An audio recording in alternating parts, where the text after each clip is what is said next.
আল্লাহ আমাদের বানিয়েছেন, পৃথিবীতে পাঠিয়েছেন, এখানে আমাদের প্রয়োজনটা কি, আমাদের এই অস্তিত্বের উদ্দেশ্যটা কি? আল্লাহ এর উত্তরে বলেছেন সূরা মুলক অধ্যায় নম্বর 67 আয়াত নম্বর 2।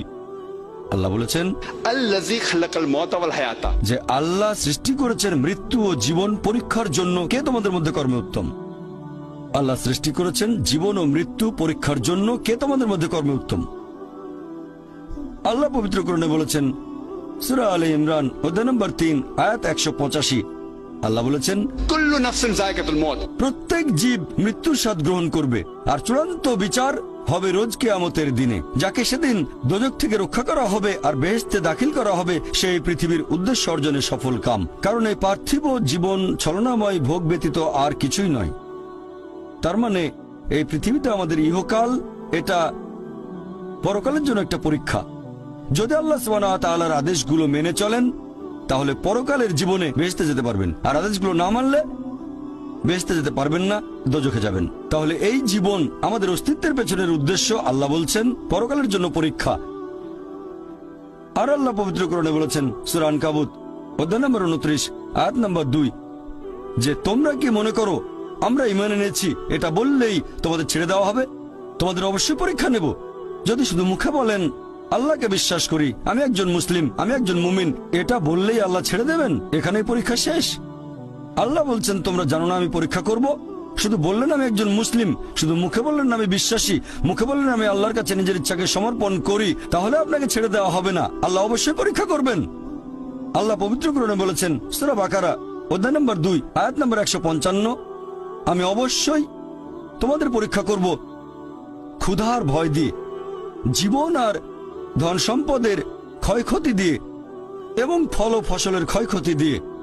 আর শুভ সংবাদ দাও তাদের যারা ধৈর্যশীল। আল্লাহ সবাইকে পরীক্ষা করবেন ভয় দিয়ে, ক্ষুধা দিয়ে, জীবন আর ধন সম্পদের ক্ষয়ক্ষতি দিয়ে, ফল ফসলের ক্ষয়ক্ষতি দিয়ে। আল্লাহ অবশ্যই পরীক্ষা করবেন। আর আল্লাহ এক একজনকে এক একভাবে পরীক্ষা করেন। আল্লাহ পবিত্র কোরআনে বলেছেন সূরা আনাম অধ্যায় নম্বর 6 আয়াত নম্বর 165। আল্লাহ বলেছেন যে তিনি কিছু মানুষকে অন্যদের তুলনায় বেশি মর্যাদা দান করেছেন। আল্লাহ সুবহানাহু ওয়া তাআলা কিছু মানুষকে অন্য মানুষদের তুলনায় বেশি মর্যাদা দিয়েছেন। আল্লাহ কোরআনে বলেছেন সূরা নাহাল অধ্যায় নম্বর 16 আয়াত নম্বর 71 যে তিনি কিছু মানুষকে অন্য মানুষের তুলনায় শ্রেষ্ঠত্ব দান করেছেন। আল্লাহ এই কথা আবারও বলেছেন সূরা আনাম অধ্যায় নম্বর 6 আয়াত নম্বর 165 যে আল্লাহ সুবহানাহু ওয়া তাআলা কিছু মানুষকে অন্যদের তুলনায় বেশি মর্যাদায় উন্নীত করেছেন, আর তিনি যা দিয়েছেন তার ভিত্তিতেই তোমাদের বিচার করা হবে। এখানে অনেক লোকজন এভাবে প্রশ্ন করে আল্লাহ তাআলা এখানে সুবিচার করবেন কিভাবে? কেউ হয়তো জন্মায় গরিব পরিবারে, আবার কেউ জন্মায় ধনী পরিবারে, কেউ জন্মায় ভালো স্বাস্থ্য নিয়ে, কেউ জন্মায় অসুস্থ হয়ে। এটাই তো অবিচার। আল্লাহ তাআলা সুবিচার করেন না।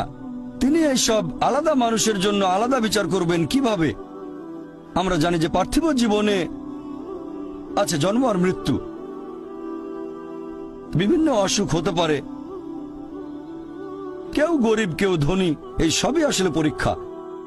আর আল্লাহ পবিত্র কোরআনে বলেছেন সূরা আনফাল অধ্যায় নম্বর 8 আয়াত নম্বর 28 আল্লাহ বলেছেন যে অবশ্যই তোমাদের ধন সম্পদ আর সন্তান সন্ততি এগুলো তোমাদের জন্য পরীক্ষা। এরপর সূরা মুনাফিকুন অধ্যায় নম্বর 63 আয়াত নম্বর 9 যে তোমাদের সম্পদ আর সন্তান সন্ততি যেন তোমাদেরকে আল্লাহ তাআলার স্মরণে উদাসীন না করে। আল্লাহ তাআলা এক একজন মানুষকে এক একভাবে পরীক্ষা করেন। আপনি যদি কাউকে জিজ্ঞেস করেন যে ভালো কাজগুলো কি কি আর ভালো কাজগুলো কি, এ ব্যাপারে আস্তিক নাস্তিক সব ধরনের মানুষই তখন বলবে ভালো কাজ হচ্ছে দান করা, নিজে সন্তুষ্ট থাকা। কয়েকটা ভালো কাজের কথা বললে দান করার থাকবে। এখন একজন মানুষ পরোপকারী কি না সেটা আল্লাহ কিভাবে পরীক্ষা করবেন? কিন্তু সবার সম্পদ যদি সমান থাকে, পরীক্ষার ব্যাপারটা তাহলে আসবে কিভাবে? পরীক্ষা তখনই নেওয়া যাবে যখন কেউ হবে ধনী আর কেউ হবে গরিব। তাই আল্লাহ তাআলা এক একজনকে এক একভাবে পরীক্ষা করেন। হয়তো কেউ জন্ম নিয়েছে ধনী পরিবারে, তাই সম্পদ অনেক বেশি, আবার কেউ জন্মায় গরিব হয়ে। তবে যে লোকটা ধনী, ইসলামিক শরিয়া অনুযায়ী ইসলাম ধর্মের একটা স্তম্ভ হচ্ছে যাকাত, যে প্রত্যেক ধনী লোক যাদের সঞ্চয় নিসাব লেভেলের উপরে 85 গ্রাম স্বর্ণ, সে প্রতি হিজরি বছরে সেই সঞ্চয়ের 2.5% জাকাত হিসেবে দান করে দেবে। সেই লোক হতে পারে লাখপতি, হতে পারে কোটিপতি। যদি সে ঠিকমতো জাকাত দেয় তাহলে সে পাবে 5 নম্বর। হয়তো সে পুরো জাকাত দিল না, সামান্য কিছু অংশ দান করলো, যা দেওয়ার কথা তার 20% দিল, যেটা দেওয়া উচিত তার সামান্য অংশ দিল, তাহলে সে ফেল করবে। আবার কেউ হয়তো জাকাতই দেবে না, একেবারে শূন্য। আর গরিব লোককে কোনো জাকাত দিতে হবে না, সেভাবে ফুল নাম্বার। কিন্তু আমরা মানুষরা এভাবে বলি, আহা বেচারা লোকটা খুব গরিব, এই লোকটার জীবনে শুধু সমস্যা আর সমস্যা। আর ধনীদের দেখে আমরা মুগ্ধ হই। আমাদের প্রিয় নবী বলেছেন যে একজন ধনী লোকের বেহেশতে প্রবেশ করা গরিবের চেয়ে অনেক বেশি কঠিন। আর পবিত্র কোরআন বলছে, সূরা আনফাল অধ্যায় নম্বর 8 আয়াত নম্বর 28, ধন সম্পদ তোমাদের জন্য পরীক্ষা, এটা পরীক্ষা। আমরা বোকা তাই এভাবে চিন্তা করি যে এই লোকটার অনেক টাকা, আল্লাহ অনেক রহমত দিয়েছেন, এটা একটা পরীক্ষা। যদি এই রহমত ঠিক মতো ব্যবহার না করেন, এটা অবশ্যই রহমত, তবে এই পরীক্ষায় ফেল করার সম্ভাবনা অনেক বেশি। যেমন ধরেন বোর্ডের একটা পরীক্ষার প্রশ্ন, গত বছরের কথা, 2 বছর আগের কথা, 2002 সালের কথা। সেবারের প্রশ্ন খুব কঠিন ছিল, বেশিরভাগ ছাত্রছাত্রী উত্তর দিতে পারেনি। পরের বছর সেই প্রশ্নটা আসলো না, তখন এটা বলা বোকামি, ও দুঃখ, এবার তো আসলো না, আপনি তো খুশি হবেন যে এবার আসেনি। তাহলে সম্পদ একটা পরীক্ষা।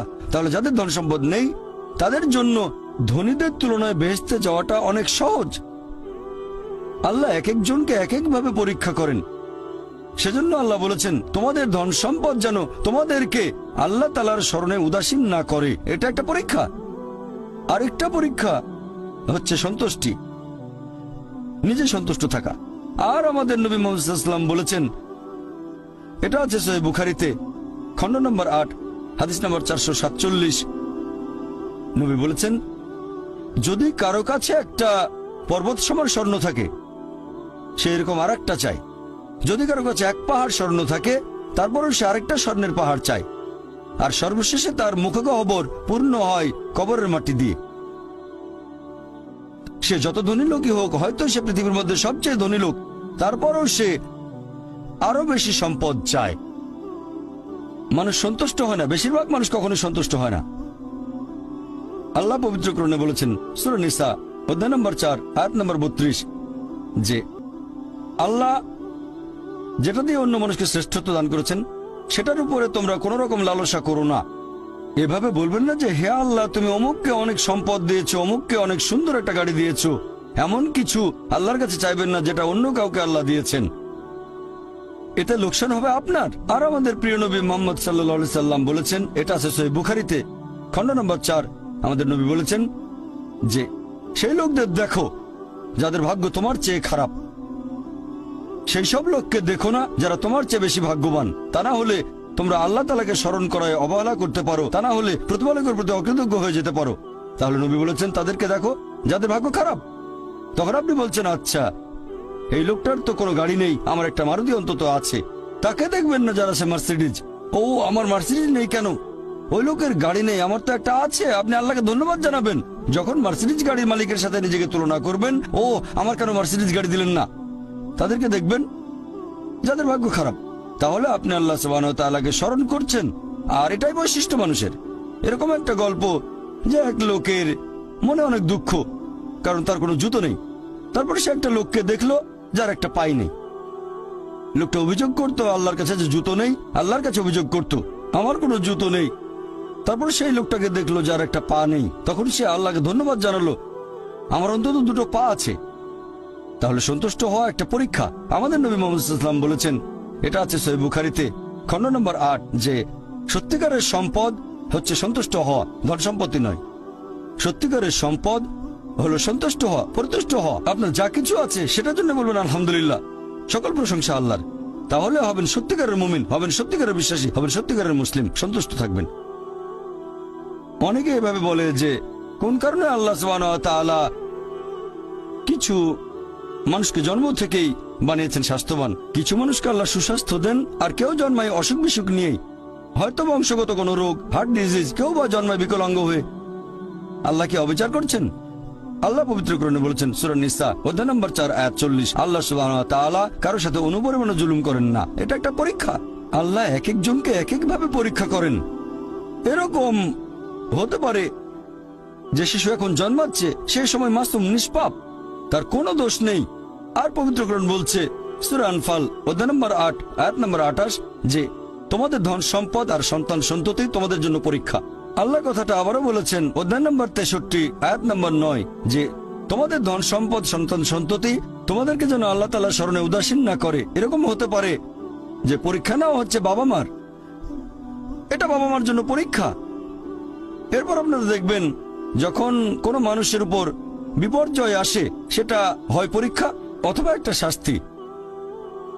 যে লোকগুলো আল্লাহ তাআলার পথ থেকে দূরে সরে গেছে তাদের জন্য এটা শাস্তি, আর যারা আল্লাহর পথে আছে তাদের জন্য পরীক্ষা।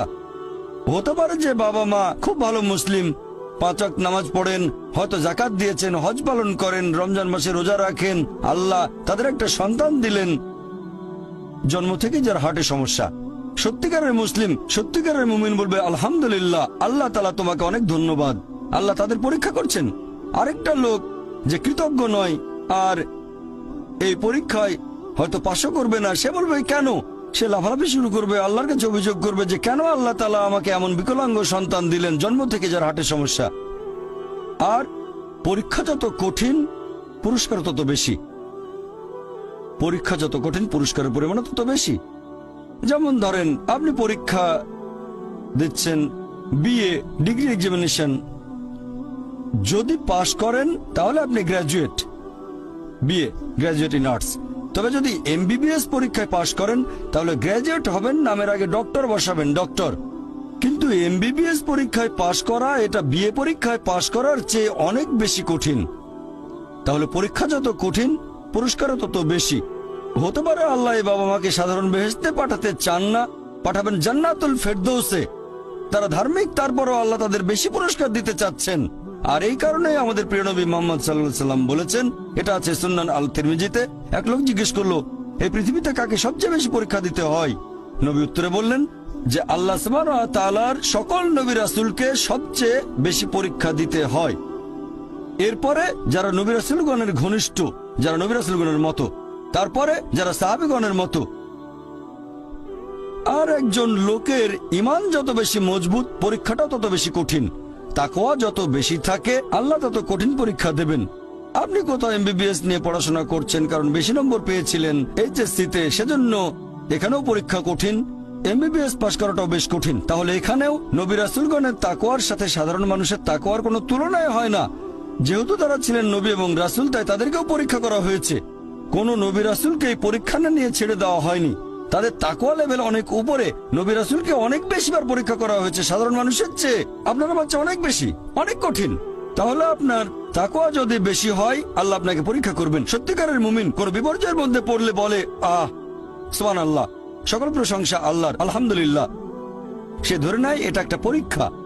কোন বিপর্যয় আসলে সেটা হয় একটা পরীক্ষা অথবা একটা শাস্তি। নবীগণের তাকওয়া অনেক বেশি, তাদের জন্য এটা শাস্তি না, এটা পরীক্ষা। আর তারা পাশ করেছেন। যদি কারো জীবনে কোনো ভালো কিছু ঘটে সেটা হয় একটা পুরস্কার অথবা পরীক্ষা। সম্পদ হতে পারে পুরস্কার অথবা একটা পরীক্ষা। ভালো কোনো কিছু ঘটলে সেটা হয় পুরস্কার নয়তো একটা পরীক্ষা। অনেকে আল্লাহর পথ থেকে দূরে সরে যায়, তারপরে বলে আমাকে সম্পদ দাও, আল্লাহর সম্পদ দেন, তারপরে তারা পরীক্ষায় ফেল করে। তাহলে এই পৃথিবীতে তারা তাদের ইচ্ছে মতো আরামায়েশ করে, কিন্তু আখিরাতে শুধু ক্ষতিগ্রস্ত হয়। দান একটা পরীক্ষা, সন্তুষ্ট হওয়া পরীক্ষা, সন্তান সন্ততিও পরীক্ষা।